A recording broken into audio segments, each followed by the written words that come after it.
Hello everyone, welcome to the Sportscast. It's me, Andy Grant. I've got Gary Judge with me from Across the Park podcast. We've got Muskie, our producer, in the Feathers in Bootle. So the workshop, as you know, has been our home and it's been great. But there's a belter little boozer, the bottom of Barris Drive on Hawthorne Road, that's opened up, called the Feathers, who have been absolutely amazing with us and have offered us their place with a lot more flexibility. So, for example, now we're recording first thing in the morning and it's ideal location for us all and we couldn't be happier.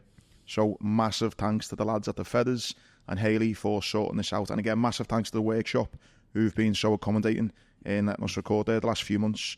And I still will be going there for my Sunday roast. Just want to point out, by the way, because some of Muskie's colleagues might be watching this, it is really early in the morning. It's 7 a.m. That's 7:30 actually now. We got here at 7. So Muskie isn't skiving off work. No, that's what I'm saying. I mean, for them to give us the place at early. I could see Muskie grinning, thinking people don't think I'm skiving or something. Off work, no, ultimate professional. Yeah, so it's supposed to be back. I've not seen you in a few weeks. A lot of shows over StreamYard. Yeah. So good to have you back. And thanks for everyone who's stuck with the support. Back to it now. New home, the Feathers. And again, just a little note on this. It's been open about a month now. My new local. It's on the corner of Harris Drive and Hawthorne Road. Built a little boss. Smart, by the way, yeah. Built a little pub. Really smart. And it's always chocker, believe it or not. I've been in here on a Monday afternoon. I've been here on a Wednesday night. And I've been here Friday, Saturday, Sunday. And it's always bouncing. Do you know what? This kind of little area in Bootle has been crying out for a kind of community-based little pub. And the lads have done a great job. So, because by definition, it's a micro pub, isn't it? But it's quite big for a micro pub. I mean, you've got looking around now, there's about 12 tables, maybe 12 little tables. Decent sized bar as well, and outside as well. Yeah, put the tables outside. So, nice. And it's ideal on Hawthorne Road. You know, when you're doing the commute home, if you live in the North End, you just stop off and have one on the way home. You know, that little de-stress on the way home. Okay, yeah, I have to remember that. Before you go home to your missus and the kids are running around, just go home. Just little pints. Not everyone's house is stress, you know. Mine's like tranquility. Oh, is it? Okay. No. Right, let's get into the sport. It's going to be mostly footy, as there's not actually that much sport going on around the world. I'm sure there is, but nothing that excited me too much. So we'll start off firstly with and I want to actually pull Muskie on this because he's made me look a bit stupid. His first point was talking about the fantasy footy. I'll hold my hand up straight away and say that I put Gakpo in as captain week 1 because I thought Arne Slot would be over the Dutch. I thought he'd be his little love child, to be honest, and he didn't even fucking play. Well, he come on and got booked. So I had a nightmare with that, and I'm bottom of the league. I'm bottom in every league I'm in because then a week later I'd done Solanke and put him as captain, and he was injured. So it wasn't a great start. The moral of the story is follow the scout, do your research, but anyway, don't be Andy. So the scout, who still shall not be named, has won it twice, hasn't he? 2 times winner, yeah. So he's picked up about $2,000 off me, the jammy bastard. Well, not just me, everyone who's played. He's not jammy, is he? He's good at what he does. Well, to be fair. Yeah, it's an investment. It's a proper investment in his time, and he gets paid for it at the end of the season. Because he knows he's going to win, yeah. Yeah. And you know what? A fair play to him. He gives away the players generally that he's going to pick. I just need to start listening more to what he says. I mean, I'll be honest. I mean, I'm the worst for not picking my team. You know, not updating it and not updating my captain. I'm trying my best now to make it a bit of a Monday morning before I log on my emails. Have a quick look at fancy footy. Just quickly look at the fixtures, change my team, and it's done. Then, obviously, it doesn't stop you from things like Solanke, but it was quite a late injury, or it was it late? Not late. I mean, it was late-ish. I think they said Friday was a doubt. Yeah. And then confirmed that they weren't going to play. But yeah, I've done woeful anyway, so that's a little update for you. I'm doing okay. I think I'm mid-table. I think I'm 19th or 18th. I think I'm mid-table, which is good for me considering my team's called forgot to update it or something like that. I've seen. Right, before we get into the main sport, then I actually wore this T-shirt for you. It says "Smile more, worry less." Because I thought you're gonna be coming in here and talk about the Blues, and it might get you a bit upset. So I thought, you know what, just me, you're the eternal optimist. Well, no, I'm just used to it. I've got coping mechanisms now. No, but you are. Every time I say something about this and that, you're always like, nah, I think we're gonna get that over the line, and I think there's new investors around the corner, and the stadium's where you've always got the light at the end of the tunnel, and I'm just waiting for the day where this light just switches off because hopefully it doesn't. That What kinds of mate are you? Not your just waiting for that day, then Gary comes in and just his head's on the floor. I just think it's just Everton are a social experiment to see how far they can push. Yeah, well, listen, they can keep pushing. They're not getting any tune out of me. Well, they will, but it's just. Well, let's talk about it then. So against Spurs, what's your assessment? Dreadful, absolutely dreadful. Looked like a championship team playing against the Premier League team. They looked like it was a bit of an inferiority complex from a lot of our players. They look, I mean, obviously the two sides to football are attack and defence. We looked like we were lacking aggression and our usual assertiveness in defence. Obviously you've got Pickford doing Pickford things. What is your thoughts on him? I know we don't need to go there again with my thoughts on but Pickford. Listen, last season he was second best. Oh no, look, keeper, but when he's doing stuff like that, did you see the bit where he was asking as well? I think it was you must have told me. Oh no, one of the other lads mentions it the next day. Yeah. So I don't know if you've seen this. He made a great save. Well, it was a decent save, and he's asking the cameraman behind the goal, "Did you get that?"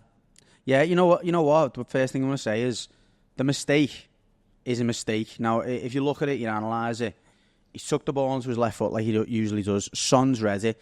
Then mistakes happen all over the pitch. How many times do players get caught in possession in areas like that? Obviously, when it's a keeper, it's personified. I can live with that. Alisson's made countless mistakes like that, probably close to one or two. No, I think Alisson's made 5 or 6 like that, where he's dwelling on the ball or he's tried to. I think he has. Gave a goal away. Yeah, he's definitely made 1 or 2. He did it in one of his first games. Yeah, was it Brighton away or somewhere like that? One of the early kickoffs, or West Brom or something like that. Anyway. Look, regardless, I'm not. Someone's going to pull me up and say, "Oh, he's only done it twice." Whatever. I think Pickford's maybe done that. He's good with his feet. Pickford generally, he is good with his feet. That mistake, it was not the significant moment in that game. We were poor. We were poor across the pitch. So it's easy to pinpoint that mistake. I said it there. Pickford doing Pickford things. I didn't necessarily just mean that mistake. I just thought generally he was in one of them moods. And it is a mood thing. He's like you can tell some games when he's in that space. He's very like that for England, and maybe that's just because he doesn't play as many games for England as he does for Everton. But do you know when parents talk about toddlers and they say the terrible twos, he reminds me of like a man-child who has like little moments, little fits, and he's having I think a lot of goalies have got that kind of look. Everyone's got it. Ramsdale admitted to it last year. Yeah. A lot of people have got. ADHD, autistic tendencies. Everyone's on the spectrum to some extent. I think goalies are just a little bit further along that spectrum because of the things they have to do and the actions they have to carry out. And agreed. I just don't think he helps himself when 2 minutes before he's saying, "Hey, did you get a photo of me?" Oh no! Like that? And then he's making a mistake. It's like, come on. No, it's about him, isn't it? And I think again, for the egos, you need goalies to be having themselves a lot of the time. They need to have that. They need to have that level of confidence to be able to shrug off mistakes like he made the weekend. But again, he was almost symptomatic of the performance. There was far too many moments where we made mistakes. There was lapses of concentration all over the pitch. That we lacked any confidence or idea going forwards, which I'm going to say is not unusual. There's been a lot of occasions last season since Dyche just took over that the players just don't look like they know what the game plan is. Dyche come out after the game and said he was disappointed in the mentality of the players, i.e. when we went 2-0 down, we started creating chances and started stepping up, and he said we as managers call it 2-0 down football, where it's easy to play when you're 2-0 down. Why can't you play like that when it's 0-0? But look, overall it was a really bad day at the office. How on earth Michael Keane continues to start games is beyond me. Now I know we've made a new sign and maybe O'Brien isn't quite ready. I don't care. I'd rather see him bedded in and get minutes and get close to being ready than kicking that, lifeless can down the road even further. He shouldn't be anywhere near that team. Again, not the only player. I'm not making him a scapegoat. Sorry. Last one is Dominic Calvert-Lewin. He doesn't want to be there. He doesn't want to stretch himself beyond 50%. I said to you enough times last year that he looked like he was playing at 50-60% because he didn't want to get injured. And then there was that derby game where he thought, go on then, I'm going to push myself that extra bit further. He's not extending himself whatsoever. I wouldn't even have him in the squad if that's the case. Think he's looking for a transfer? I think in his... And to not get injured in case... Yeah, I think in his case, you leave him out the squad until the transfer window closes. Now, if this was the end of the season, you'd say... It's what Brentford have done with Tony, isn't it? Yeah, because he's just not in the right headspace. I don't care what anyone says, and most Evertonians would agree with that. But, it was just a catalogue of Is any of this then on Sean Dyche? Because I think Calvert-Lewin, I don't think has been great for you in the sense that just purely he never plays, he's always injured. Should you have not tried to get him out the door a lot earlier? You know, by the time the show comes out, you've got less than 24 hours. Surely that was a priority to go, 1, he's always injured. 2, he doesn't look like he wants to be here. 3, let's get some money in. I don't think there's been a lack of trying. I mean, I wouldn't be throwing stones in your glass house given the business or lack of business you use it on, but it's not easy in this window where teams are not willing to splash cash. They want to be paying, you know, no down payments. We'll pay it in 12 months. Everyone's under pressure with you know, FFP, etc. I don't think there's been a lack of willingness to try and get him out the door. The fact he hasn't signed a contract, we know that there's a danger of him running that contract down, and we can't afford. How long has he got left? 12 months. He's in the last 12 months of his contract. So I don't think Kevin Thelwell and his team have not explored or tried to explore options where, you know, a club pays a bit for and we get a player in return. I think we nearly done it at the start of the window at Minter and Newcastle, and that would have been a great deal for us and probably not a bad deal for them given that they knew they had to let someone go. But the terms just didn't stack up in the end. They wanted money as well as Dominic Calvert-Lewin, which wasn't going to work for us. So I think they have tried, they have explored it, and I think it will be one that goes to the wire. I think ultimately Calvert-Lewin will end up leaving, but the one bit that's going to hurt is that if we're only left with Beto, I just don't think is good enough. So you've been quite damning then on Everton. Do you not think it was just a case of Tottenham just being really good under, you know, Ange and... No, I going into the game, I thought, you know, I watched them against Leicester and I thought they were excellent. They could have been 4 or 5-0 up at half time. I think, you know, I tipped Tottenham to finish in the top 4 this season. I still think that'll be the case. I think they're a very good side, but I don't know. I just wanted to see a bit more from Everton. Yeah, I mean, I just don't know what the game plan was. You know, I've seen plenty of times just go away to teams and sit back and absorb things and just be solid and get man behind the ball. And I would have took that on Saturday because I think I went into the game saying to some of our you know, fellow Everton supporters, I almost think it's damage limitation from day one. You know, from the first minute here, we're missing key players. We've got a forward line that's a bit disjointed, and again, probably lacking the commitment needed. The game was just played in Everton's half, wasn't it? Yeah, it was, but it was played in our half, and we were leaving gaps in. You've got to, if everyone's in that half, surely that should make it harder. Yeah, it wasn't. There were too many gaps. It reminds me of Chelsea last season. We went to Chelsea and we always played in mid-block, which is what we done at Spurs, and we were leaving gaps between the defence and midfield, gaps in behind. It was a hapless performance, and again, not sure what the game plan was. I would imagine the game plan would have been along the lines of let's keep it solid, etc. But we just didn't do that, and yeah, it was a disappointing day all round. Looking ahead to the season, I will say a little funny joke actually. If anyone does follow me on Instagram, Paddy Power actually paid out. Well, I don't know whether they did or not. If they didn't, it was a great bit of marketing. I think they did, but I think that was probably a reflection of loss. So fewer. Yeah. It wouldn't have been a huge loss. Oh yeah, they will have done the numbers and thought we might have to pay out 5 or 10 grand or something like that. It's worth it. Yeah, it's a great bit of marketing. So I put on my Instagram then that as if I've just won big, and the amount of people I caught whilst going fishing. I think you were half. Well, you half knew I was on the wind up. Yeah. Oh god, it was good. It was a great little couple of hours where, and even the next day, people were like, "You fucking horrible bastard! How much have you put on us?" But I didn't actually have a bet on Everton getting relegated. I'll make that clear. But on that note, are you at all worried, or do you still think you'd be more than comfortable? No, I'm not worried, and it's more a case. I mean, I was quite bullish at the start of the season, saying I think we'll finish closer to the middle of the table.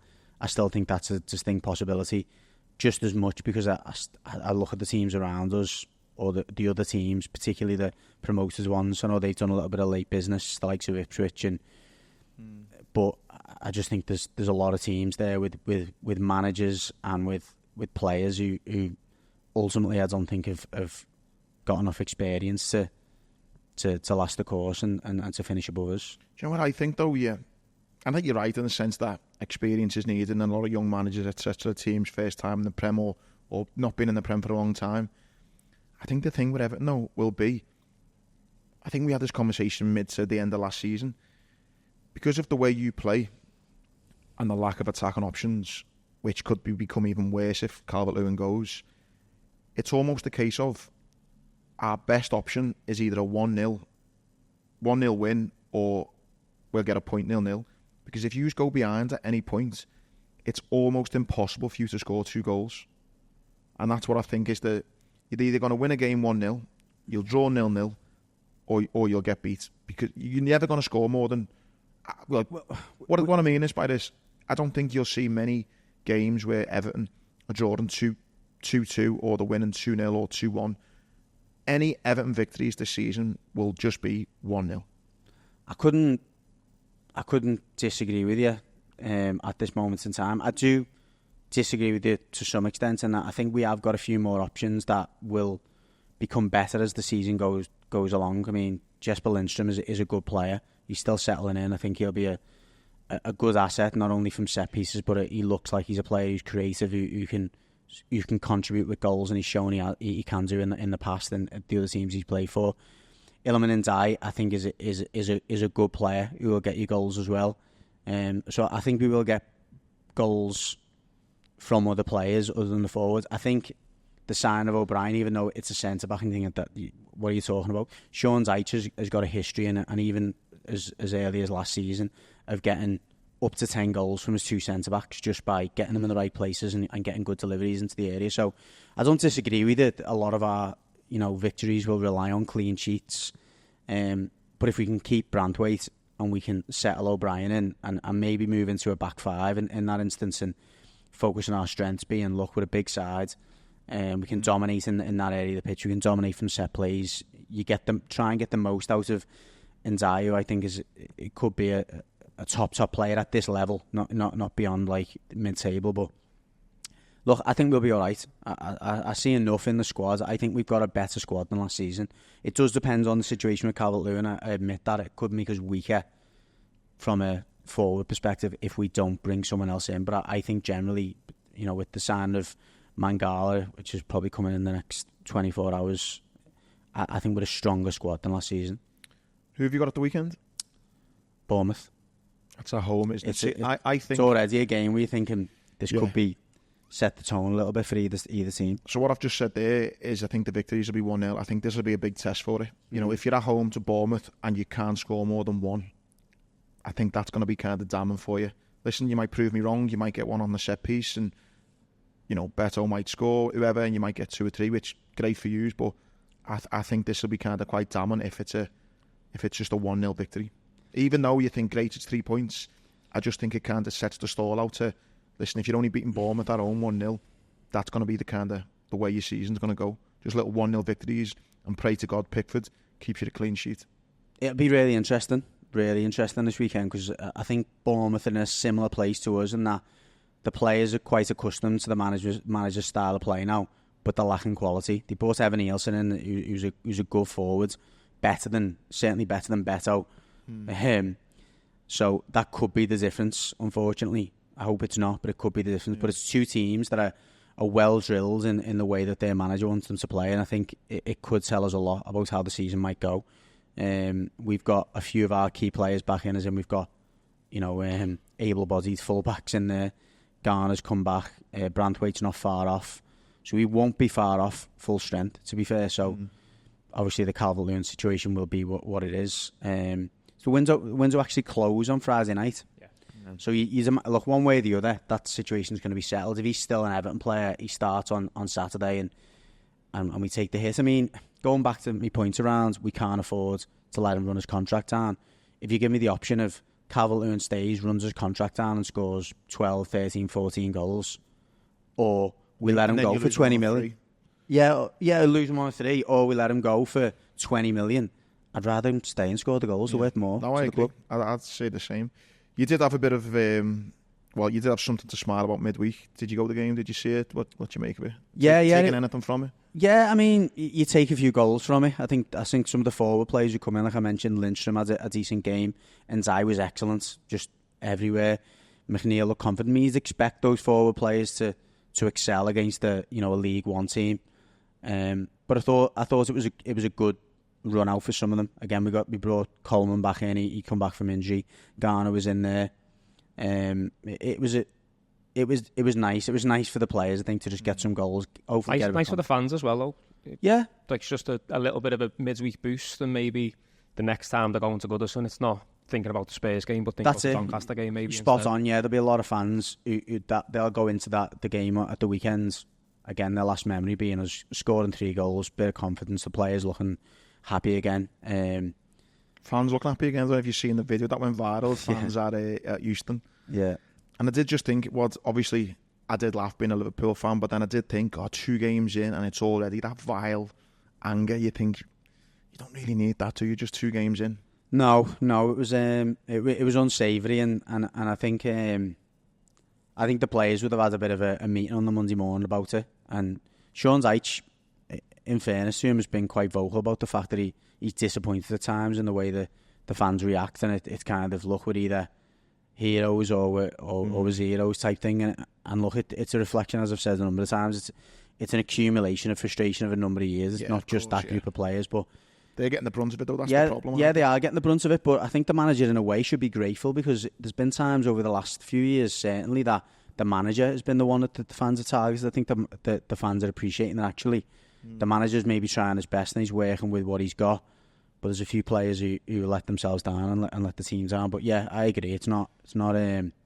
But look, who am I to say? I wasn't there. I didn't make that trip down. I didn't spend £400 or whatever on getting back and forth to London and staying the night. So it's hard that when you go down there and you think the players haven't even put a shift in. Last bit on Everton to hopefully boil your piss a bit more. So what do you think of the news that basically the teams in the Champions League will play the 3rd round game at home? So whoever they play, they're playing it at home. It's a disgrace. It's a disgrace in the sense that it's. We joke a lot about the big clubs, or the cartel controlling the narrative and controlling what goes on and influencing the combined bodies. The EFL have now, succumbed to that as well. They're saying that they got pressure from UEFA to ease off on the top sides and give them a bit of breathing space. But my thing on it is, I'm disappointed not only in the competition, but I'm actually disappointed for some of the players at the top clubs, the younger players who would have been playing in these games against decent. I'm not saying, look, you've got a tough draw, by the way, considering that they've tried to influence it the other way. You've got a tougher draw than us. But, I look at the last few years, and you in particular have bred a lot of younger players, and they've got a chance to play against decent sides in that competition because of the fact that the draw was wide open. And also, you've got some of the sides in League One, the Championship, who progressed through that competition because of the luck of the draw. The luck of the draw has been completely... It's taken off the table, hasn't it? Yeah, exactly. So, no, I actually agree with you. And I also think, I don't know about you, how quiet have they kept that up until... Up until last night when the draw happened. Well, yeah, imagine if as well you'd had a bet, because it's almost... It's not a fair bet, and so at the start of the season you have a bet on someone. You think one of the outsiders might go far, but straight away now one of the outsiders they might get drawn against the big team, but they might have been playing at home. 100%. Now they're all automatically away. You're seeded in the Carabao Cup now, aren't you? Effectively. I actually, I was trying to half wind you up because I knew you'd be pissed off. I'm actually the same.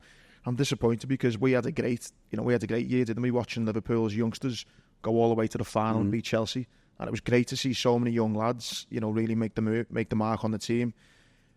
I think it's a disgrace for the fairness. The idea is, you do the old Rod Stewart and in there, and it's random, and it's luck, and it's the luck of the draw. Disappointed in that.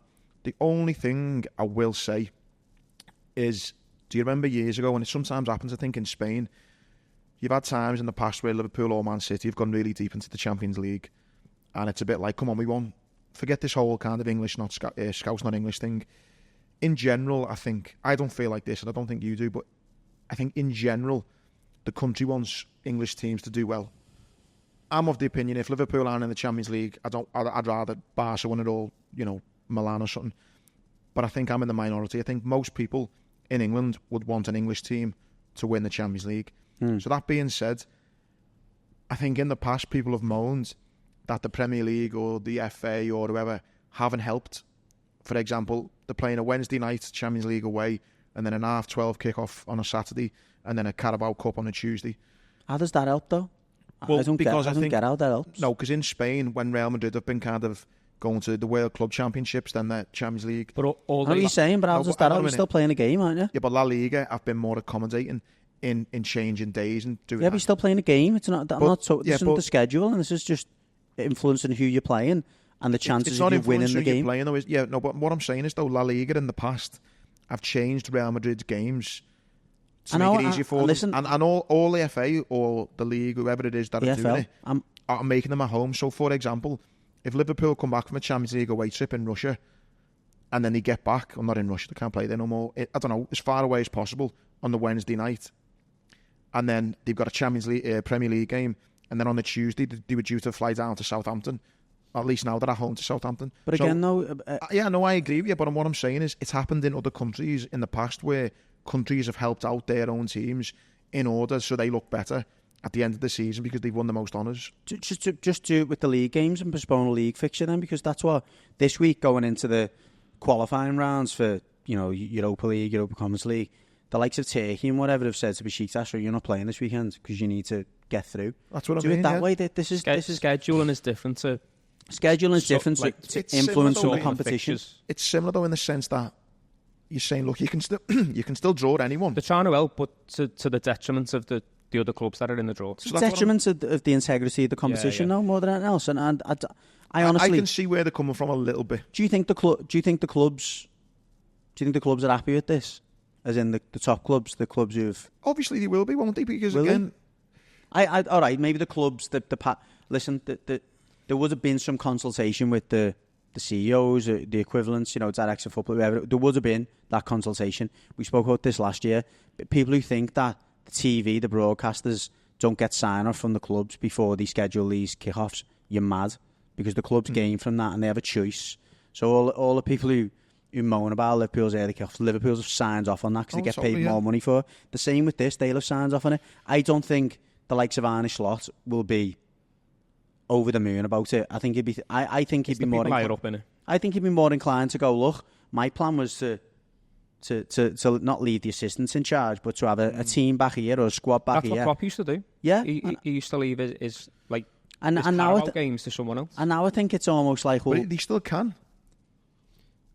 They still can do all but you don't have to now, do you? Well, they do. They're still playing the same game on the same day. All they've said, it's at home, so you don't have to travel because you've probably been travelling in Europe. But they shouldn't have to. They wouldn't have to travel. I just think the only team. It's all down to Europe. So they've said anyone who's in the European Cup who will have been travelling loads already can just play at home. So I understand for some why reason, two of them are still away. Yeah.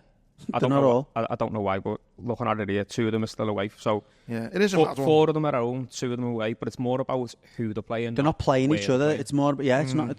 They've been kept away from each other. It's not the home draws. It's they can't play each other. Listen, I'm the same as you. I'm disappointed in it, but I can understand it a little bit. Right, we'll move on to look. Last one though. I think it's an effort, as you say. I think the intention. If the intention is to try and ease the load on the top sides and give them a better chance of competing in Europe and being better than they have done in the last few years, then fair enough. And I think, the Premier League's brand needs to be protected in that if the clubs keep underperforming it in Europe, it lowers the seeding of the league and everything. So yeah, I get the intention, but it is wrong. I don't think it should be done at the detriment of another competition. I think you should either opt in or opt out then. So just say, look, we're not competing in that competition if you don't feel you can. If you don't feel it, and that's an interesting argument, isn't it? You said to the EFL, look, we're not competing in that competition this year because we haven't got the squad depth to deal with it. That's a responsible decision from the club, and I don't know where that leaves them. But that's why the Carabao Cup are going, look, maybe those talks have already happened, and that's why they're saying, look, don't leave it this season. We'll make sure you're at home. Yeah, okay, and let's be transparent with the fans then. Let us know that that's the case. Totally. Right, we move on to Liverpool. Made a really strong start, 4 goals in 2 games, two clean sheets. I think the take home I've got from firstly watching the Ipswich game in a pub and then being there for Brentford. I don't know how you feel, Musk, but it just seems a lot like, and I don't want this to come across the wrong way. Less chaotic. Yeah, less chaotic, a lot less exciting. Yeah. It feels a little bit like watching Man City more. Yeah, like it's just like, right, we're going to win. There's going to be no drama. We're just going to play good football and win. Controlled, isn't it? which I'm sure I'll get used to. But for a while, it's been like on the edge of your seat, God, nearly conceding, quick counter-attack goal, wow, you're coming out and you're conceding, but then you score a few more, and then sometimes you're winning 7-0, and it was all very much like whoever phrased it, that kind of heavy metal football. Heavy metal, yeah. If you get deep into May, though, and you're still in majority of competitions, are you asked? Yeah. No, exactly, but I'm quite an emotional person, and I'm an emotional fan. I do wonder, which sounds so snobby, if you like, that if at the end of the season we end up winning a couple of trophies, will I enjoy it as much? Because the way we won it with Klopp, with, for example, Barcelona, so many last minutes and this and that. Look at getting into the Champions League, Alisson's header. Listen, I'm judging off 2 games, who knows what it'll be like, but it just seems very like, which I'm not moaning about, but just very kind of robotic almost. Okay, great, 2 clean sheets, 2 wins. I wonder if you'll enjoy it as much. Can I make a bit of a slightly bitter prediction? Mm-hmm. I think the top sides will relish playing against you a bit more now, because I think it's a bit more, not predictable, I think they're more accustomed to going, okay, we know what to expect here, we know that there's patterns, we know we can see them patterns, and I mean, even your Monday Night Football starts to pick out a few nuances, but generally it's hard. It was mad. You couldn't set up against you because you didn't know. It was just going to be chaos, and it was like you were looking to create chaos, and the crowd loved that. And that's why the top teams hated playing against Klopp's teams, because it was just so like, oh, you're right. Look, he's gonna just try and disrupt us, whereas Arne Slot's style doesn't seem to be about disrupting the opposition. It's like, it's almost that total football arrogance almost. of we're the team here, we dominate, we control proceedings. But I think the likes of, maybe not as much Chelsea because they're still in turmoil, but I think the likes of maybe Spurs, certainly Arsenal, certainly City will be thinking, we can live with this. Well, listen, it's not a million miles away with the conversation I was having with a few of the lads after the game. It's going to be so interesting seeing United on Sunday, because again, it wasn't that long ago we went to United away, won, what was it, 7-0, 6-0, 5-0 it was, sorry. And it was that kind of game where we just blew them away. I don't feel like you're kind of going to get that under Arne Slot. But on the flip side, remember when we went to United last year? I think United are a perfect opponent for you, though. I do. Yeah. It's just going to be interesting. I think those big games where we play against Man City and the crowd are going crazy, and it's that kind of, you know what you're going to get. I'm really interested to see what he's going to be like in those big fixtures because again, what you just said there, the kind of sometimes the chaos Klopp brought was kind of mirrored by the chaos the fans brought, and that atmosphere, and it was all this big melting pot of this fast football, fast wingers, direct, sometimes long balls. It was ticky-tacky at times. It was, the fans didn't know what you were going to get. You just knew you were going to get drama. So I'm more interested to see what he's going to be like in those big games. But listen, really, really pleased with it. Can't complain. Dead excited. I'm just wondering, on a selfish level, we'll give you the same. Yeah, it's just the same. But listen, I'll be buzzing, and I'll be just as happy when we're kind of winning. But just what will it feel like? You know what I mean? It's just completely different, isn't it? I think it helps with the first 2 opponents that we've had.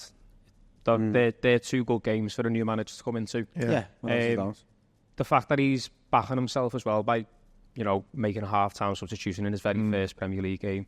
Some managers might not have done that. Mm-hmm. The fact that he's like saying, I'm not going to be the fist pumper, I'm not going to do all that. Yeah. This is my style. The fact that, as Gary was saying, like literally 2 weeks ago, Liverpool needed to sort out at the back. And when he saw that we were getting kind of ad off by Ipswich in the first half of his first game, he's like, well, I need to sort that. We're not winning duels at the back. I'm going to make sure that Konate comes on and wins his duels. I thought it was really encouraging. I was going to say that would be the most encouraging moment of the 2 games for me, would be the difference between the 40th minute and the 60th minute, and how quickly he was able to identify the issue, solve it, and you looked like a different team, and it looked like a different game. And I'm not saying that never happens under Klopp, but I think it was a bit more random, you know what I mean? Whereas, or it was a bit more, again, you have to do something extreme to change the game. Whereas he, as you say, he made one tweak, and you could see, just said to the players, look, I want a higher intensity, I want you to move the ball quicker. Yeah, and going back into the passion as well, like, he said he's not going to do this fist pumping. I always think, as well, maybe I'm thinking too much into the role our fans play, but how many times do we walk out that ground and Klopp's done that fist pump, and you walk out and you're bouncing off the ground? I know, but imagine if he came in and started doing it, No. you'd have people going, cringy, wouldn't it? what are you doing I'm not there, asking mate? him. I'm not saying to do exactly what Klopp did, but I'm just saying I've noticed just after one game, it is a completely different, almost dynamic way walking out that ground. Yeah, for example, I used to always not leave that ground until I'd seen Klopp do his fist pumps, okay? I left it 3-4 minutes to go there on Saturday because I knew we weren't going to do it.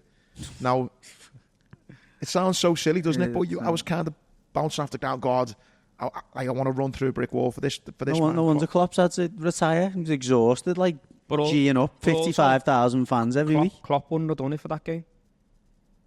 I don't know, you know. He's done it in lesser games, like. I don't know. I think he was more of he picked and chose when he did it of late. Listen, I sound like a moaner. I'm nitpicking at a manager who's come in and has got 2 victories. No, I think it's an interesting 2 one. clean sheets. I'm just kind of doing something. I feel like I'm with a new bird and I'm straight away comparing the fucking sex to me expert. You're probably vocalising what a few people are feeling, like a little bit of a twinge of something different. Yeah. But yeah, I think it's one of them. I've got a lot more experience of changing managers, and and obviously it's easy to. I mean, it's easy to pick out the things that are not happening. I think there's a lot of. Oh, there's a lot of positive things. A lot of positives. I think one. Did you see the interesting one? Maybe you didn't see this. I'm sure you did. Did you see the footage of his interactions with Trent? Yeah. It's a bit strange, that, isn't it? Looks literally like when he came on. Yeah, when you've got a teacher and you think the teacher's a bit of a divvy, and he comes and says something to you, and then as soon as he walks away, he literally gives it one of them. Yeah, I did see it on, actually, Sky Sports done quite a thing on the app where it was like the most, like the 10 most unhappy substitutions, and you see where the people come off and kick and things, and obviously Trent was on there, and it did look a little bit like you just undermine like that. It looked like a substitute teacher. Like, fucking Ming, shut up. Yeah, I thought it was a good sub. Yeah, and maybe he's just not used to the game's won. And Conor Bradley's a player. It's not as if he's bringing on some random kid. He's an absolute beast. Trent's hardly had a summer. He's still 2 or 3 games behind the majority of the lads that are there. He got thrown into the first game of the season, which most other teams have the luxury of not doing, but you can't miss having someone like Trent in your team. So he's still not up to full speed, and what do you want to do? Stay on for another 20 minutes and then get injured? Well, that's going to be a massive, massive thing for him. He's dealing with Trent. He's vice captain. He's only got a year left, don't forget. He's trying to get him into the team, keep him happy. This new role, is he going to be right back? Is he going to be hybrid? You're managing his game time, but you also want him to sign. It's a new manager, new ideas. I think some of the manager's biggest problems will be the off-the-field stuff, i.e. Van Dijk, Salah, Trent. Are they all in the last year of the contract? Yeah. Wow. Yeah, so it's going to be massive for him. Managing the game time, managing his ideas, trying to get across what he wants, trying to get them to sign. It's going to be a tough one. I think, like we just mentioned before, some of his substitutions, Kanate for me has been one of the standouts. Him and Salah, I think, obviously he came on, only played 45 minutes in the first game, but was brilliant when he came on. Another solid performance again at home to Brentford. I think he's done really well. And I think that's because in the back of his mind he's thinking, if I have a shit game, I know that I'll get hooked. And that's what a lot of the players will be thinking. No one's safe for half a game. Yeah. You've got to be on it. And if you're not, you're going to get hooked. I think Salah's, again, just been phenomenal. As he's just he's a beast. I think 2 goals in 2 games, and I just think his level, you talk about kind of his contract. He's 31, is he maybe, but still his level that he seems to produce every season, the nick he keeps himself in. I think Trent's your priority, and then I think he's the second one. Yeah, not Van Dijk. It's so hard, isn't it? Listen, we need them all, but I just think with Kanate there, I don't know. I don't think Kanate is the same player without Van Dijk there. I think Kanate is allowed to just do what he's comfortable doing because he's being not coached through the game, but he's being managed by Van Dijk. Being covered as well. Yeah. It's so hard. I mean, to say who you need, I think you'd pick Trent as number 1 just because of his age. I only think you would because of the value. It's a flip of the coin, isn't it? Yeah. I think his value to the club commercially, he would have to be the priority, but the worth to the team and the system and everything, I would go Van Dijk first. Even though his age, you're getting 2 or 3 more. It doesn't years matter. out of Van Dijk, you're getting 10 out of Trent. I really only getting 2-3 more years out of Van Dijk. What is he now, 32? 31 or something. Good centre-backs. I mean... He's not playing past 34 at Anfield, is he? So you're getting 3 years out of him. Trent, you could get 10 or 15 out of Trent. I don't think you are. I don't think Trent's staying at Liverpool for that long. I think he's too much of a... Yeah, anyway. It's another conversation for another day. Yeah, but overall, I might have come across like a moaning a bit there. I'm dead excited. Made up for it. United on Sunday, I think, will, like I mentioned before, will be a big test. Going to Old Trafford and seeing if, when United have that atmosphere that they'll no doubt have against us, how he manages the kind of expectation of a big game, the atmosphere, and does he still kind of play that controlled football like we've seen in the first 2 games? Definitely. Yeah. Definitely. And don't let me ask this, but prediction, because it's Liverpool, Man United, Liverpool. I've actually said to a mate already, who's a big United fan, I've said 2-0 again. I could see another measured performance. I think a clean sheet will be really important for us. And I'm hoping for just another controlled performance. And if I'm going to sound like a hypocrite now because I've almost moaned about it not being like Klopp, but I think I will get some satisfaction if we just go there. No nonsense. Just do the job and come out of there going, you know what, I wasn't out of my seat maybe as much and I wasn't, screaming or moaning as much. But you know what, 2-0 win, we move. Their fans were up for it last year as well, so you just need to shut them up straight away. Well, I was there in the FA Cup game when we got beat 3-2. And first time I'd seen Old Trafford really rocking, as you would do with any last minute goal. So it'd be interesting to know how they're going to go there and try and get the job done this time round. But yeah, I fancy it 2-0 victory. What do you think? I'm the same. 2-0. 2-0. Yeah. I do think they'll score. I think you'll win 3-1. I do think they'll score. Listen, they look good going forward there, Garnacho. I think they were unlucky there. I think Ten Hag's in for he can't do right for wrong, I think, Ten Hag at the moment, because if Garnacho scores that goal, the player's running on the line and it ends up hitting them, they probably win that game 2-1. Do you know what I mean? And I think he's kind of on the precipice of 1 minute being a hero and the next, being the villain. I think the one thing he's got going for him, he's got young attacking players, and it's almost the opposite problem to what Everton have got. I think Everton, I don't think your position would be half as precarious if you had somebody who can put the ball in the back of net. Oh yeah. And I think United have got that. Simple as that. If there's one area of your team that you just wish that was all right, it'd be if we had a striker to put the ball in the back of the net. And I think whether it's Højlund, I know he's injured, or Garnacho, I know Rashford's not in form, you've got Fernandes who can chip in, there's players there who can score goals. So that's the thing I'd be wary about. But I just think, we've mentioned them, Van Dijk, Kanate, Alisson, I think a clean sheet's on the cards. West Ham in the next round of the Carabao Cup at home, like we've said. Although we've been a Premier League opposition, I do hope that they blood some of the youngsters and keep that kind of thing we had in the last few years. Obviously that's a few weeks away. The only other thing to mention as well is the Champions League draw that gets underway tonight. So by the time you're listening to this, we'll already know we've got.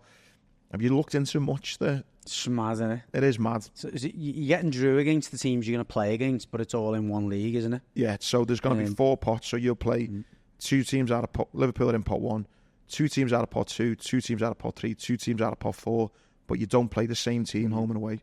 So you get drawn with 2 teams. One you play at home, one you play away, but all your points go into a league table. I think it's the top 8 go through into straight away the knockouts, and then 9 to 24, I think, go into like another knockout, and then they all meet up again in the last 16. It's interesting. Look at Gabby Ogbonlaw made a good point. One of few. He can talk nonsense a lot of the time on TalkSport, but he said, "Look, it's the Champions League. Is this not what it was meant to be in the first place? The Champions League. I know it's not all the champions, but the best teams playing in one big league, and then kind of work it out from there. So, it's new, isn't it? It's different. So listen, let's face it. No one likes change, do they? When it comes to football as well, it's like, it's the European Cup. There was outrage when they introduced the Champions League for the European Cup back in the day. So it'll be interesting. Last one on Liverpool, and that'll take us into some transfers. Is CHIESA or CHIESA? Chiesa. Federico Chiesa. I don't remember his dad, Enrico Chiesa. Yeah. Absolute baller. What I think, I'm a bit on the fence with this because it's given me, I said in our group chat, Aquilani vibes. Do you know, apparently Juventus were turning down bids for 100 million quid a couple of years ago. I wouldn't put him in the same sentence as Aquilani. I mean, Aquilani was like potential, and I know there's Listen, he was big money and he was injured. There's unfulfilled potential with Chiesa, but Chiesa... We've at least seen what Chiesa can do. Yeah. We've seen him against I've England. seen many Aquilani YouTube highlights and he looked a player. Lad, we'd all look good on YouTube highlights. Yeah. I'm just a bit... I think for the money you're paying, it's an absolute steal. Oh, by the way, listen... yeah, steal. It is a steal for the money we're paying. My point being... And that's the only reason you're signing him, by the way. Yeah, I know. In my opinion. You don't need him. You don't need him in that position. But I think you've looked at him and went, we can't not sign him for 10 million. I get that, and I'm glad we have signed. And my point is, though, I'm a big believer in if something's too good to be true, it normally is. Yeah, why are is. Juventus letting him go for that price?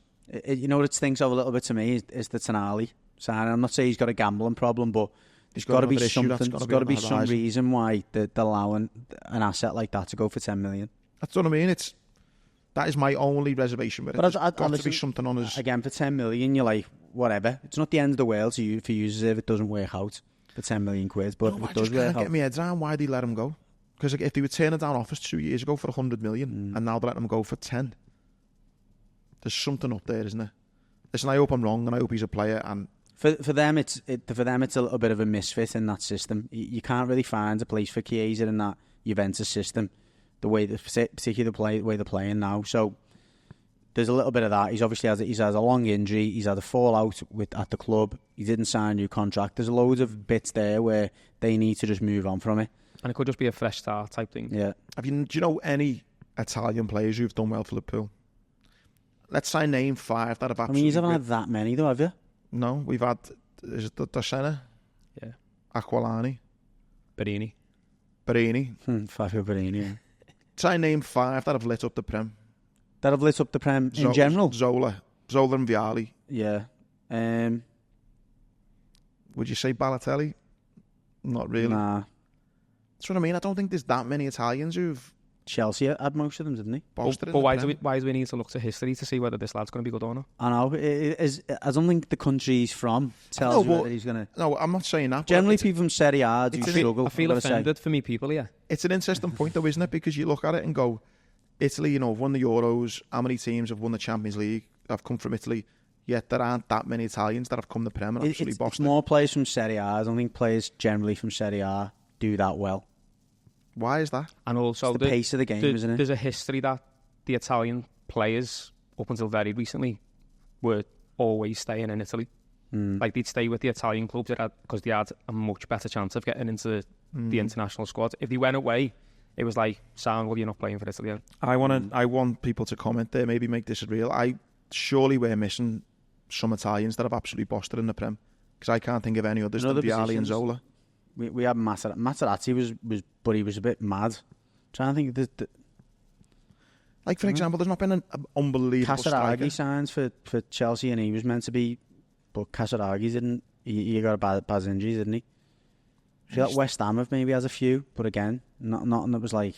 There's no standouts, are there? No, you're right. Some comments. I'm sure there's a few we're missing there, but yeah. So yeah, on that, hope he comes in. Did you mention Canio? Canio. Oh yeah, Canio. Yeah, of course. So there's Vialli, Zola, and Canio. Muskie Clay just googled it. Italians in the Premier League. Canio was a great shout. Yeah. So I don't know any other transfers. Do you think Liverpool will get in? Probably not. We've bought that keeper, haven't we? He's going to stay at Valencia. The Georgian keeper, he's going to stay at Valencia for another year. And then Alisson's come out though saying he's got no intention of leaving. So I wouldn't have even signed that keeper though. I think the number 2 he had, that Kelleher, was brilliant. I really like him. I do. I think he's a great number 2. It could just be that he's wanting to be someone's number 1 though. Maybe, yeah. And he's already had that conversation. It's the right time. We'll get someone in before you go. It's a really interesting mindset, isn't it? You look at professional sport, and to make it in any professional area, you've got to have that mindset of, I want to be number 1. I've got to be there. The goalie position's a mad one though, isn't it? Exactly. Like, you either need to step down and be the number 1 for someone, or at a top club and be happy to be the number 2. And for your whole childhood, you've got to maintain this work ethic and attitude to be number 1, and then you get to a certain point in your career and you go, I'm happy with being number 2. Because I'm at Liverpool. Yeah. Or you can be even happier being Scott Carson.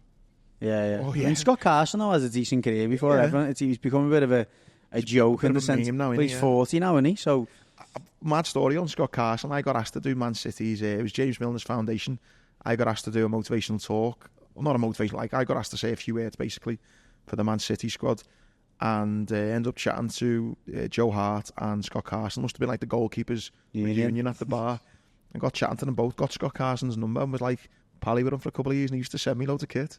Did he? Yeah. From his agent, yeah. Really nice fella, yeah. Yeah. Probably because his kit was never there. Probably his kit, it was never dirty. Probably, yeah. Match on. He was dead sound. Right, let's move on to some other Prem teams. In fact, one on a player that I'm absolutely gutted to see potentially go was, I can never say his name, Bajetic. How do you say it? Bajetic. Looks like he's going on a season-long loan to Barca. Listen, if he goes to Barca... Wow. They're one of the clubs. There's a few floating round. I'd say now... Salzburg are the two that are leading it. If he goes to Barcelona, he ain't coming back to Liverpool. Was he from Barca originally? Listen, no. Where was he from? Wasn't from Barcelona. Sure, he come from like a Eastern European team or something like that. But he's Spanish, though, is my point. He is Spanish, isn't he? Yeah. The way you looked at me then, he wasn't Spanish. I think he was. No, he is. He's Spanish. Listen, even as a Scouser, if Barca came into me, I know Barca are what they are, what they were of old, but I'd find it hard to say no. I think if you're a young Spanish lad, you know, with aspirations of playing for Spain, saying he might have a choice. Barca might not want him. Well, they want him to go on loan there for the season. Yeah, but I think it's probably they're a bit light in that position. If he goes there and does well, I don't expect Liverpool to ever see him again. Yeah, I'm a bit gutted actually with some of Liverpool's outs this season. They've let Carvalho go. I really liked it. Yeah, I was a bit... I wouldn't say I was miffed by it, but you've got that many players in that position. I guess if someone said CHIESA or Carvalho, you may not say that. I was going to say you would, because you're not sure, but... Yeah, I would have had Carvalho over CHIESA. I think it was probably a choice between Elliott and Carvalho, to be honest. I think they're very similar in terms of the position they play. You've had a lot more output with Elliott, haven't you? Yeah, I really like Elliott. Yeah, I think he'll have a good season. The other one as well is the young lad who's followed Pep Linders to Salzburg. Is it Ben? No, not Ben. Clark. What's his name? Bobby Clark. Bobby Clark, is it? Yeah. Again, I mean, I've not seen as much of him, so you can kind of maybe understand that. But I just think loan them for a season or an option to buy. Yeah, I don't know. Yeah, I mean, he's got some great young players. I mean, I know he's not on the level of Chelsea selling Conor Gallagher, but a good young player coming through. How much has he gone for? 10 million, I think. I mean, look, that's good. That's good money for Bobby Clark, personally. Did you see the money we got for that Seb Vanderberg? Yeah, 25 million. Has he even played for Liverpool? Not on the Prem. No. 25 mil. Yeah, that is mad. He's had good loans, so that's where you talk about the Bobby Clark thing. If someone has a really good loan, then their value goes up. But then what have they done? The decision was being: do we think Bobby Clark's going to go on loan and set the world alight? If you think no, then 10 million's good money. And I'm sure there's an option and a sell-on fee. Yeah. With those kind of deals, there normally is, isn't it? Like a little 10-20% or something. Chelsea are obviously doing bits. There's that mad rumour, I don't know whether it'll happen, but in the next kind of 24 hours of Sterling going to United and then Sancho going to Chelsea, which I just think just sounds like a proper straight player swap, doesn't it? Both of them are unhappy in their respective clubs. Sounds like a deal you do on Champ Manager, where you just go, let's see what player they'll take off me. Sound, they're going to take him, boom, done. Mad one, isn't it? And I think one negative that Sterling carries on with him, which isn't his fault, because he was so good at such a young age. Everyone thinks he's like 33. He's only 29. Do you know what I mean? He's had some career, you know, Liverpool, what was it, QPR, then Liverpool, City, and Chelsea. You know, he's not been great for Chelsea the last 2 years, but... I mean, he's still had some good numbers, though, you know. Oh, God, yeah. Goals and assists have still been fairly strong, given the appearances he's had. I think it could be a bit of a shrewd move for United. It's a disaster from a commercial point of view, the amount of money they paid for Sancho. But I think they were mad doing it in the first place. I think it could be a really good move for them. Yeah, I think you look at. I slightly disagree with you saying before they got so many goals in, and I think they got potential for goals, but I don't think enough of them wingers and forward players chip in often enough. Apart from Fernandes, I think you put Sterling in that team every week, he'll get you a goal in every 3 games. I think the experience he's got when he's played all the biggest clubs. In England, and I think everything. I don't know. There seems to be a bit of a perception that Sterling's some kind of disruptive influence or something, but I think he seems like a top pro. Yeah. Obviously, he had a little bit of that at Liverpool, a bit of petulance around wanting that move and whatever, and obviously Liverpool fans remind him of that every time he comes to Anfield. But I think generally in his career, he even and including for England, I think he's come across as a top pro, and he generally delivers. His stats are good, and I think it's a good sign for United. It's a mad one for Chelsea, though. Why would you want to throw Sancho in the mix of all the other players they've got?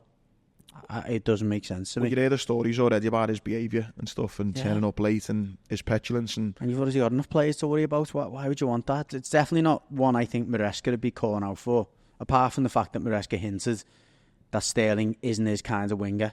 Maybe he's saying, well, or they've said, is he your kind of winger? Yeah, he is. Sign him then. Put him on a 10-year deal. And it's baffled me how they've not broke the bank to get that Osimhen, from Napoli.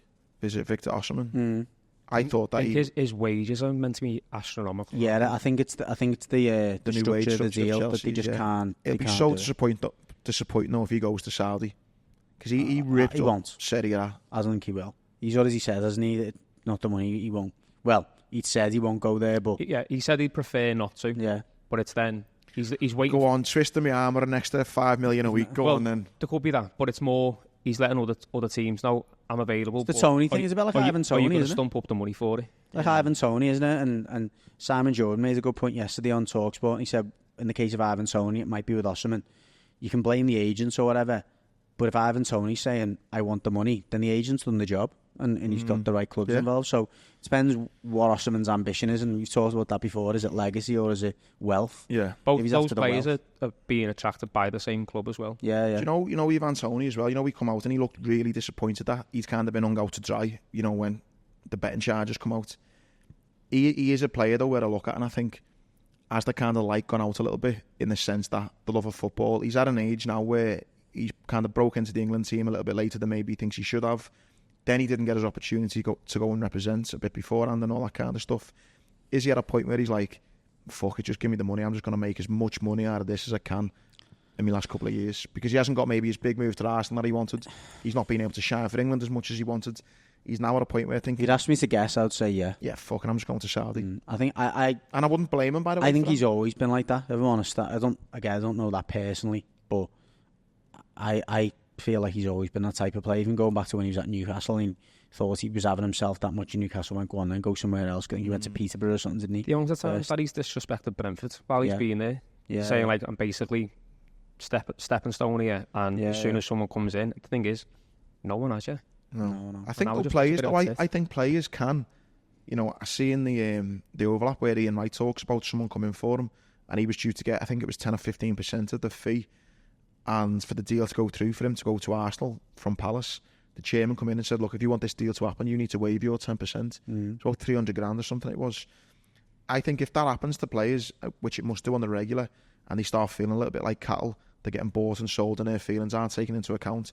I think as you get into your late 20s, early 30s, you become more cynical. You are more cynical. You just think... I've been out off a few times. Yeah, I've been out off, so you want to get rid of me now. You'd even give me this, or I want to sit on the bench and earn. And you've got to think, maybe it's me getting older as well, you think, fuck it, I would as well. It's a job. It is, yeah, it is. And that kind of love at 23, 24, they're like, I'll take a pay cut because I want to play. By you get to 30, like, fuck it, I want paying. Yeah, definitely. So a few other little transfers. Ramsdale to Southampton, potentially looking at 18 million miles to 25.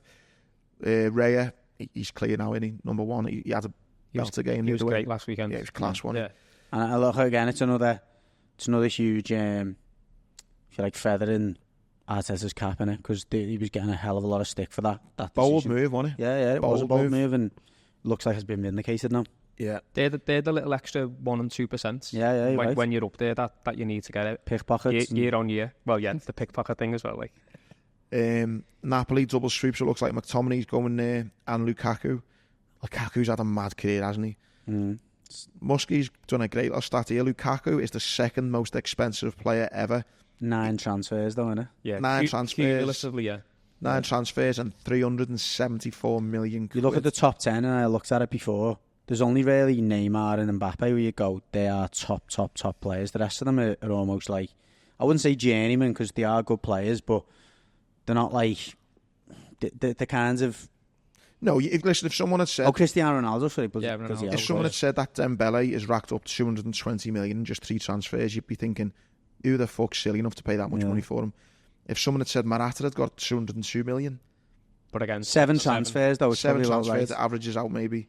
De Ligt, again, nearly 200 I think João million. Felix is a mad one. Yeah. Like, look, he's a good player, but... Atletico absolutely splashed on him, didn't Yeah, they did, yeah. That was one of them mad deals, a bit like a Chelsea one, weren't it, where he was paid over, like I think they're still paying for him now.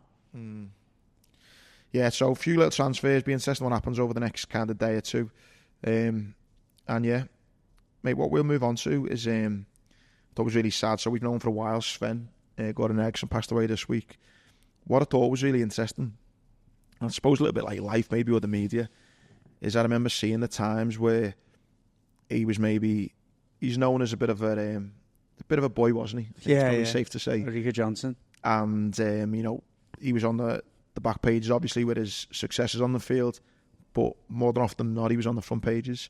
And at the time, people in glass houses shouldn't throw stones, saying, he shouldn't be doing this and he should be acting in a certain way and that way.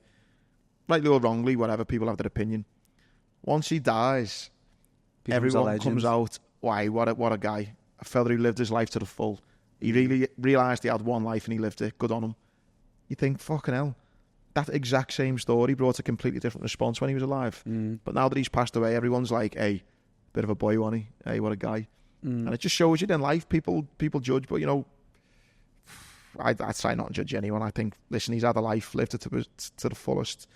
And from everyone's memories of him, what a guy. One of my favourite stories I've heard of him was Dietmar Hamann was playing for Man City, and he were on a away somewhere, and he was sitting on a sun lounge at Dietmar Hamann, and Sven's the manager. He walks over, a bottle of champagne and 2 glasses, and he says, boss, what's this for? And he said, Kaiser, it's to life. And just pour some champagne at 10 in the morning and go drinking champagne. Sure, did the man love that as well? Yeah. And I just think, though, I mean... Sparked one up at the same time. He knew his audience there, didn't he? Yeah. But you can be so serious about life, can't you? And unfortunately for Sven, it's been cut short. And I think he's someone, maybe... I'm going to watch the documentary on Netflix, and I'd like to learn more about him. He seems like someone who knew when to work hard, but he also knew when to play hard as well. Yeah, definitely. 100%. Yeah, I'd love to hear more of his off-the-field antics, to be honest, as well. The other one, Tonali, as well, back off his 10-month ban. Played last night, didn't he? Played last night in the Carabao Cup. It'll be interesting to see how long it takes him to get to speed. Apparently he played all right. The fans were loving him and stuff. But I mean, he's one of them players, isn't he? He's more like a deep-lying playmaker. So I'm not saying that that's an easy position to play, but you imagine it's going to be a little bit... It's not box-to-box. Yeah, exactly. And I think if he's playing an hour here and there, I think he'll hit the ground running, to be fair. I think he's a very good player. Obviously, Milan at the time got a bit of had Newcastle's pants down because he... Big time, yeah. But I think he still could be a top player for them. And the last one to note on footy before we move on to the last couple of bits is your ones to watch. It's been quite interesting. Yeah, so the players I'd tip to watch or watch closely were Mazueki, Bags Adric, Morgan Rogers, who I think everyone stood up and noticed in the game that Villa played against Arsenal at the weekend. Obviously Villa got beat, but I think it's fair to say that everyone was going, wow, this lad's turned up now. He's absolutely coached the past party a couple of times, didn't he? Yeah, exactly. Yeah. And the England squad then comes out, is it tomorrow or Monday? I'd be surprised if Morgan Rogers wasn't in there, given the Carsley knows him from the 21s. Yeah. And Diogo Jota was another one. I think, again, you were expecting Gakpo to be that man in there. Yeah. I think I've always, and again, I'm not a red, and it pains me to say it, he's probably one of my favourite players. Yeah, he's brilliant. Favourite forwards in the Premier League. I think that's what it says in the ones to watch, and I think he's perfect for the way that Arne Slot plays, and you just need someone, a little fox in the box, and someone who's just... I think he needs to be, he wants to feel as well like he's the main striker. Yeah. I think he's maybe been unlucky. Clearly is at the moment. Yeah, and he's been unlucky the last couple of years where it's all been about maybe... And his injuries as well. His injuries haven't helped, but it's always been Salah off the wing, and it's like almost a bit like, you know what, no, you're in the middle, you're the main man. Salah can assist you as well, so yeah, you're right, you've smashed him with that. You'd have Minter as well. Minter as well, yeah. Unfortunately, he turns up against us in the first game, and him and what's his name, the Matoma, just look mustard, don't they, for Brighton. Right, last couple of bits of news, last bits of trivia. Some of them is you've got more controversy now. The Paralympic Games are starting now, and you've got more controversy as there is a woman who, again, do you know what? Anyone who watches this show, if they want to fucking try and moan. They know me well enough by now. I don't know what the fuck it is, I'm going to call it. Is it a man? Is it a woman? I don't know. Do you know, have you heard this story? No, I haven't heard the story, no. So I think it was a man for a bit. And he won like 10 titles in the Paralympics. But now he's transitioned. I think what's happened is he was a beast. And he was on the decline. Yeah. So he's had the chop. I don't know whether he has actually had the chop. Mad, isn't it? I think in order to compete, you've got to have... It's got to be he's done something. Female, hasn't he? He's done something, and now he's competing as a woman. But he's won 10 national titles as a man. It's fucking crazy. What's the... It is crazy. What? I don't know the full story. I just seen what's the event? I don't know. I haven't got it up on my phone. But just Google it. Have a quick Google, transgender Paralympics, and the story will be there. But from the other point of view, like if you look at Bruce Jenner, for example, he was well into his late 50s, 60s when he transitioned. So we'll be cynical about it because of the fact that it probably was a sports person in decline or whatever, but it might have just been their time to change or whatever. Stop trying to be too nice. I'm just trying to caveat it on the look at it. Yeah, I'm not having that. You make a good point. Okay, but you know what? I think sports and competition should be aside from that. I'm not denying anyone the chance to transition at any point in their lives. But it comes with sacrifices. But you should have to then sacrifice. Yeah, exactly. How badly do you want it? If he's feeling at 50 or 60, however old, I think he's in his late 40s, early 50s. If he's feeling that I'm in the wrong body, fine, go to be a woman. But don't come back to what you've done as a man for 10, 15 years and boss that as well. You've got it. Yeah, you're making sacrifices, aren't you? I think, look, if you make a transition, whether it's male to female or it's job to... Then that's you're always weighing up things, aren't you? You've got to weigh up the you can't stand up and have a piss anymore. Yeah, that's one of the things you've got to sacrifice. Well, yeah, I'm sure you can. I'm sure there's a way of doing it. But I mean, I'm not any women who can stand up and piss, maybe you need to go and speak to this guy then and say, you haven't sacrificed standing up and pissing, you still can. This is how. But no, joking aside, I think if he wanted to make the change, make it. But don't come and dominate a sport that you already have in a different body. It's unfair to everyone else. So I'll be watching the Paralympics. Also, tennis, the US Open has started. And my mate Emma Raducanu went out in the first round. I am now going to start comparing Emma Raducanu to Leicester City. Because he's won the one title. They've won it once. On the day, they've got the capability to beat anyone. But they're not going to win anything ever again. I said it when she first won it. Fair play to her. Really proud of her. Great. But she ain't winning another Grand Slam. And it's been, 2 or 3 years since. She had a lot of injuries. She's been unlucky. But I think she's only beat someone in like the top 20 once or twice. Yeah. She got beat there by someone in the top 50. And again, someone pointed out to me who was on my wavelength and said that, and I'm not going to go this far into it, but when she did win it, it was on the back of COVID, where a lot of the qualifiers weren't quite the same. A lot of the people who were going for them weren't quite the same. And one could argue, not me, but one could, that it was a slightly easier time to win it on the back of COVID. Sounds like something else, that. I'm trying to think. Yeah. We'd already won it, mate. We've been through this. So yeah, disappointing for Emma, but I can't say I'm surprised.